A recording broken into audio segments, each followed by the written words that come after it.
umuherezo mushasha ni imitima misha. Haleluya. Ni imitima misha ikenewe muri kino gihe kugira ngo ihindure. Umutima udahindutse ntiwahindura. Niba ushaka kugira ibyo ukorerwa nuko ubasha guhindura umutima wawe. Murakoze cyane, reka twongere kandi tugaruke dushima Imana ku mirimo ikomeye yakomeje kuturinda muri kino gihe, ndetse dukomeza n'inyigisho zacu ku bantu bose batwumva badukurikiye. Turavuze ngo kaze abari hano iwacu mu gihugu, abari hanze y'igihugu, abakuru n'abato, abarushe n'abaremererewe. Uyu munsi hari igisubizo cy'ibibazo byacu. Tugize igihe tuganira ijambo. Uyu munsi tugeze ku gice cya 4 kivuga ngo kumenya kurinda iby'Imana yaduhaye gukora mu gihe turi ku isoko ry'umurimo wayo. Kumenya kurinda iby'Imana yaduhaye kugira ngo tubashe kumenya kubikoresha ku isoko ry'umurimo wayo.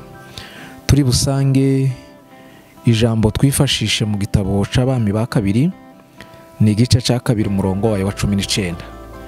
Bibiliya iravuga ngo bukeye abanyamudugudu baho babwira Elisa bati, dore uyu mudugudu uburyo uri heza nk'uko bireba databuja, ariko amazi yaho ni mabi, kandi muri iki gihugu imyaka irarumba. Ahangaha dusanze ijambo ryiza no kumenya agaciro k'ibyo twahawe gukoresha ku isoko ry'umurimo. Ibyo dukoresha, iyo dukorera Imana ntituba twikorera. Iyo dukorera Imana ntituba dushaka gukora kugira ngo abantu batubone, ahubwo tuba dushaka kugira ngo dukorere Imana abantu bagere ku by'Imana bashakaho. Ni muri urwo rwego rero dusanze ijambo ryiza hano mu gitabo c'Abami. Ahangaha ni mu gihe Elisa yajyanye cyangwa se yakurikiranye na Eliya, akurikirana nawe yenda kujya mu ijuru kugira ngo ajye kumukurwaho. Ariko kuko Eliya yari yarabashije gutoza Elisa umurimo wo kumenya kwitanga no guca bugufi no kubasha kumenya gukora umurimo neza, Elisa amenya neza ibyo yahawe bikomoka kuva ku mugaragu wayo. Biba ngombwa rero ko abifata, abishigikira, amenya icyo ahawe, amenya icyo afite kugira ngo agere ku rwego rwo kubasha kuzagera nawe aho abitanga. Bibiliya iratubwiye ngo baragenda bageze aho bari batandukaniye na Eliya, batandukanye. Niho rero yamubwiye ku murongo, aramubwira ati, Eliya aramubwira ati, mbwira, nsaba icyo ushaka kuko ngiye gutandukana nawe. Aramubwira ati, ndasaba umugabane wa 2 w'impano yawe. Aramubwira ati, nsabye ibikomeye, ariko nundeba mwizamuka, ngiye kuzamuka, ninzamuka nimurwa, nunkurikirana, numpanga amaso, uzabasha guhabwa ibyo usabye, nubwo bigoye kandi nubwo bikomeye, ariko bikubere nk'uko ubisabye. Bibiliya iratubwira ngo arazamuka. Elisa asigara aho ngaho, ariko ngo mwizamuka rye ngo amwitegereje ngo abona azamuka, nibwo yatatse aravuga ngo, ayi Uwiteka we wabereye Abisiraheli amagare n'amafarashi, umva gusenga no gutaka kwanje. Ngo Eliya atibura umwitero we, Elisa arawutora, ngo afata uwe yari afite arawushwanyaguza, hanyuma ambara uwa Eliya abasha kugira ibyo akora. Ageze kuri Yorodani rero nibwo yabashije gukubitamo, amazi aramubisa. Kumenya rero ico wahawe kugira ngo ubashe kugikoresha ku isoko ry'umurimo, ni ngombwa kubanza kumenya ese umurimo uhawe nuwuhe, umurimo ufite ugiye gukorera Imana nuwuhe. Hari igihe duhabwa impano tukamenya tukagira ngo none ahari nizo kubasha kumenya gukoresha ko twenyine ubwacu, ahubwo iyo uhawe impano uba ushaka kugira ngo ubuhawe gukorera abandi, ubuhawe kuba munsi y'abandi, ubuhawe kuba umugaragu w'abandi, ubuhawe kuba umuntu ukorera abandi, si ukwikorera wenyine ahubwo ni ugukorera abandi. Elisa amaze kugusobanukirwa ko yahawe uwo mugabane, ageze kuri Yorodani, igitangaza cya mbere kiraba, aravuga ati bya bintu nibyo birakunze, birabaye, kandi aho bigeze Imana yumvise gusenga no gutaka kwanje.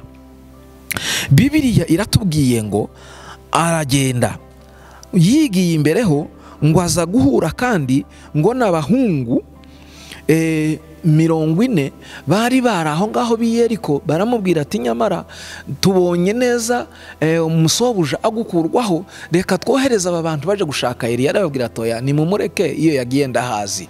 Ngo baramuhata cyane, baramwinginga cyane, ngo baramunanira, baravuga ati ngaho nimugende. Ngo bategerereza aho, nyuma yahaza kugaruka, baza kugaruka bamubuze. Bibiliya iratubwira ngo aho ngaho niho bashakaga kumenya ubwiru bw'ibizo bya Elisa yahawe, ntibo bimenyeshwa amaso n'ubwenge bw'abantu, ahubwo tubimenyeshwa imbaraga n'impano ziba zivuye mu ijuru n'umwuka wera ubasha kugira ibyo akora mu buzima bwacu, akaduhindurira, akatumenyesha, akatwitaho, akatwigisha, tukabasha kugera ku rwego rukomeye. Bibiliya iratubwiye ngo aba bahungu ngo bageze aho ngaho, yigiye imbere ho gatoya, ngo arabaza kumutega, baramubwira ati ntitwakubwiye ko sobuja ari bugukurweho, wa mugabo w'umunyaruhara we. Ngo baratangira kumuseka, ngo hamagara ngo idubu z'ingore zibiri. Arababwira ati nizizamuke. Ngo zizamutse, ngo zishike zirabafata, zirabica, zirabarya. Bibiliya iratubwiye ngo noneho ageze ahangaha Iyeriko, abanyamudugudu ngo bose barirukanka, baravuga ati dore umuntu ufite igisubizo, dore umuntu uri ku isoko ry'umurimo, wogira icyo adukorera, akabasha kuzana amahoro, akabasha kuzana impinduka, akabasha kuzana kugubwa neza. Hano handi wacu hari ikibazo kimwe, natwe muri kino gihe ini wacu dufite ibibazo bitandukanye bituzengurutse.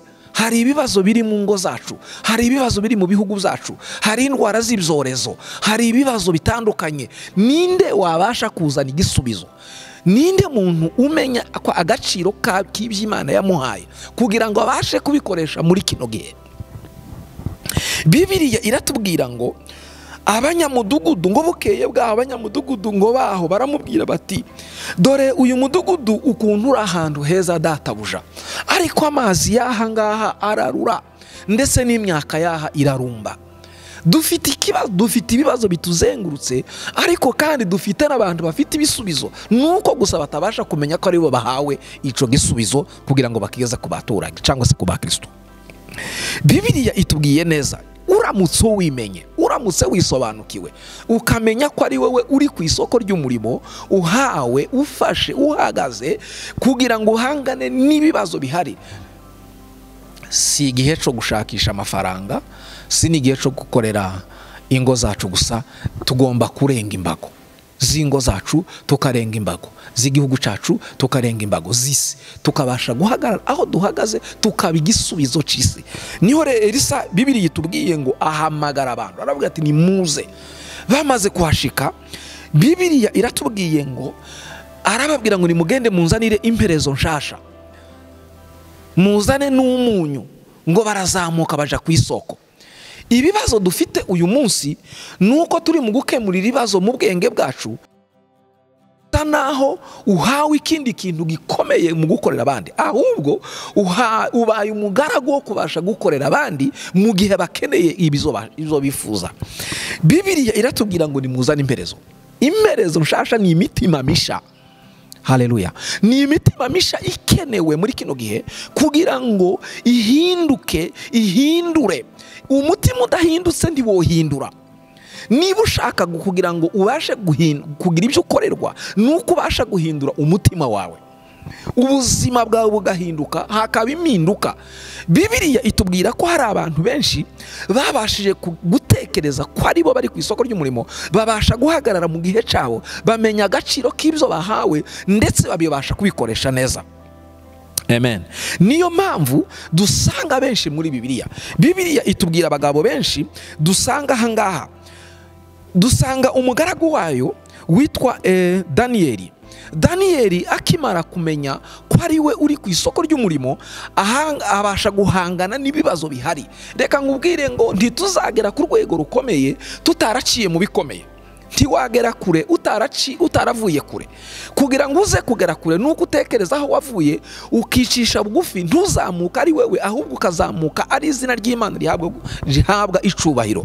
Kugira ngo impamvu nyinshi abantu bari mu gukora igihe gitoya bakongera bagaferinga cyangwa se bakarangira bakananirwa, nuko buri gihe bakoresha imbaraga zabo, bagakoresha ubwenge bwabo, bakagira ngo muri bya bindi bakora babone umusaruro w'ibyo bifuza gukora. Oya, ahubwo dukorera Imana ikabasha kuzatugororera mu gihe turiho. Bibiliya tubwiye ngo Dawidi aravuze ngo ndashaje, ngo sinigeze mbona umuntu wigeze akorera Uwiteka n'umutima wose, hanyuma ngo agende asabiriza. Biramanuka ndetse ngo no ku rubyaro rwe ngo nta n'umwe wigeze abasha kugira ibyo abura. Ni kuki turi mu gushaka gukora ngo tubone umusaruro wako kanya? Ni kuki tutoshora imbaraga zacu? Ni kuki tutoshora ibyo twahawe kugira ngo mbese uri mu bushyo sibwakama, sibwakura nk'umusaruro, ariko tureke gukura nk'umusaruro bijyanye n'amarangamutima y'ibyo dushaka gukora, ahubwo dukore ibyo Imana ishaka gukora, izatugarurira ibyo dushaka, ibyo twifuza kugeraho. Ariko ibyo twifuza kugeraho ntibibe principle, ntibibe gusa icyambere, ntibibe gusa ibyo ari byo dushaka, ahubwo bibe umugereka w'ibyo twifuza gukorera Imana.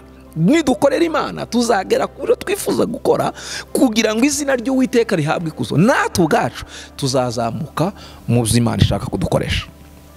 Bibiliya iratubwira ngo Daniyeli, igihugu cyose baravuga ngo basenga ibigirwamana.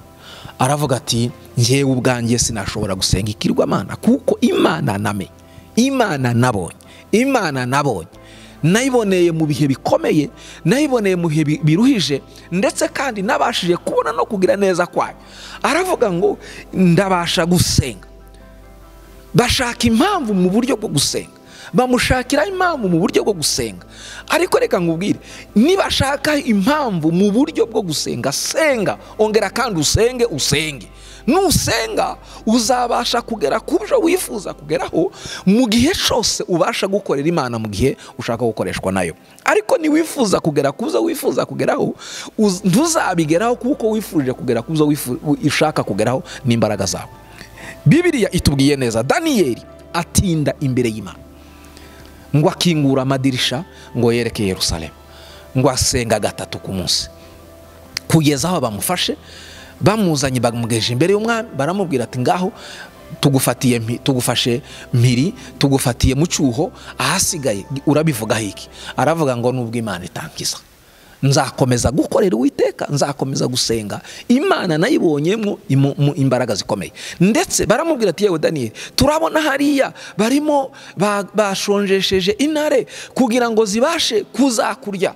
Arababwira ati no nyuma y'ibijigo by'intare hariho ubugingo. Haleluya. Abamaze kumenya ibyo bafite ntibatinya guhagarara mu buzima ngo batekereze ko ubuzima ari bwo buzima. Oya, ubuzima dutegereje nibwo buzima bw'iteka ryose, kugira ngo izina ry'Uwiteka rishirwe hejuru. Iyo Bibiliya iratubwira ngo uzarekura ubuzima bwe kubw'abandi azabugarurirwa, ngo uzabwimana uwo ngo ni uzabutanga. Bibiliya iratubwira ngo bamurekuriye mu rwobo rw'intare zishonje, ngo ziraryama zirasinzira. Marayika w'Uwiteka ngo amubanzirizamo, aravuga ati yewe mwanaremwe, mwariye benshi, uyu we ntaribwa, uyu nguyu we ntarika, uyu nguyu ni ikintu kitobasha kuribwa. Nimuceceke, nimutuze, nimuryame, nimusinzire, kugira ngo umugaragu w'Uwiteka mumwegereke ndetse ubushyuhe bumugereho. Iki nico gihe cyo kubasha kumenya gukoresha iby'Imana yaduhaye. Bibiliya yatubwiye ngo ntabwo yaturetse, nta nubwo yatwibagiwe. Nubwo rimwe na rimwe twocika intege, ibitugoye n'ibituremerere bikatubana byinshi, ariko Imana menya ko biri kumwe nawe.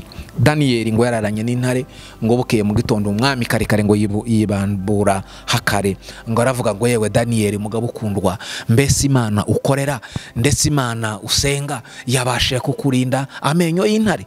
Aramubwira ngo haleluya. Arabwira ngo databuja, ntabwo nigeze ngucumuraho, nta nubwo nacumuye ku Mana yanjye. Imana yaburite kundinda, Bibiliya iratubwira ngo umwami ategeka ko bagomba kumuzamura ngo bamushyira ku musozi, ahategeka ngo babandi bose bamugiriyeho inama mbi, bamushinje, bamuvuzaho amagambo menshi, ati nimubazane n'abana banyu ngo babasukemo intare zikabasamira hejuru. Bibiliya iratubwiye ngo nzareka ibihumbi bife ku bwanyu, nzatanga amahanga ku bwanyu, nzareka abantu bamwe bazagwa ibumoso abandi bazagwa iburyo ngo bapfe ku bwanyu, kuko mwabereye inkoramutima. Iyo umaze kuba inkoramutima y'Imana, uba umaze kuba umutima w'Imana. Mbese ninde wabasha gutinyuka gukora mu ijisho ry'Imana wahindutse Imana? Impamvu ubuzima bwacu butari mu kugera kure n'ibikorwa byacu dushaka kuyikorera ntibigere kure, nuko turi mu gushiramo amarangamutima y'ibyo dushaka gukora. Ahubwo nimureke dukorera Imana nk'abantu bashaka gukorera Imana, ahubwo tureke gukorera Imana nk'abantu bashaka umushahara n'ibihembo byaha. Ibi bizashira, n'ibi nabyo bizashira. Bibiliya iratubwira ngo kuko yamaze kumenya ko ari we uri ku isoko ry'umurimo, byatumye ahagarara. Reka nkubwire ko igihe cyose ukibashe guhagarara, igihe cyose gikoresha imbaraga zawe, niwe uzabwikora. Ariko nuhaguruka ugatanga imbaraga n'ubutwari n'ubushobozi bwawe, uzabasha kugera kure. Iki nico gihe cyo kubasha kumenya ibyo ukora kugira ngo izina ry'Uwiteka rishirwe hejuru. Iki nico gihe wari uzi neza yuko Bibiliya iratubwiye ngo numara kumenya kurinda ibyo wahawe n'Imana ku isoko ry'umurimo, uzabasha kugera kure. Uyu munsi dukeneye kubona kugira neza k'Uwiteka. Birashoboka ko wari ufite ikibazo gikomeye, birashoboka ko wari ufite umusozi uhagaze imbere yawe, ariko iki nico gihe cyo kubasha kumenya ibyo Imana yaguhaye. Zamuka ku isoko, zana imperezo nsha. Uwo mutima wawe ni Imana ishaka. Umwanditsi yaranditse aravuga ngo mwana wanjye w'imigani, aravuga ngo mwana wanjye mu mutima wanjye, ngo kuko iby'ubugingo byose ariho bikomoka. Nidushaka, nidutanga umutima wacu tukawegurira Imana, tuzagerera kure mu byo Imana ishaka kwidukoresha. Ariko nidukoresha amarangamutima y'ibyo dushaka gukora, tuzagera hafi ndetse dukore n'igihe gitoya. Iki nico gihe rero cyo kumenya ibyo dushaka gukorera Imana kugira ngo izina ry'Uwiteka rishirwe hejuru. Kadufata umwanya wo gusenga. Data wabereye Abisiraheli amagari n'amafarashi, wabaye Imana mu bihe bikomeye. Dusengeye iri jambo Mana, abazarikurikirana, abazabyumva, bye kuzumvikana gusa nk'amagambo, ahubwo byumvikanishe mu mitima ya benshi kugira ngo ibashe gutuma imitima yabihinduka. Reko abari bageze kure n'abari bacitse intege ubasubiza intege mu bugingo. Ijambo ryawe ratubwira ngo naho twanyura mu gikombe cy'igicucurufu ntituzatinyika ibicose yuko turi kumwe nawe. Sabiye iyi mitima, sabiye aba barushe, sabiye aba baremererewe, sabiye aba babaye, sabiye aba bacitse intege, sabiye aba barwaye, sabiye aba bananiwe, wongere kandi kubasubiza mu imbaraga. Ubagirire neza kandi ubiteho n'ujye ukora ntutinde. Reka amahoro yawe arutuko abantu bayatekereza asabe mu mitima yacu. Urakoze Yesu kutunezeza no kutwitaho iteka, ni mu izina rya Yesu umwami wacu. Amen. Imana imwijire umugisha.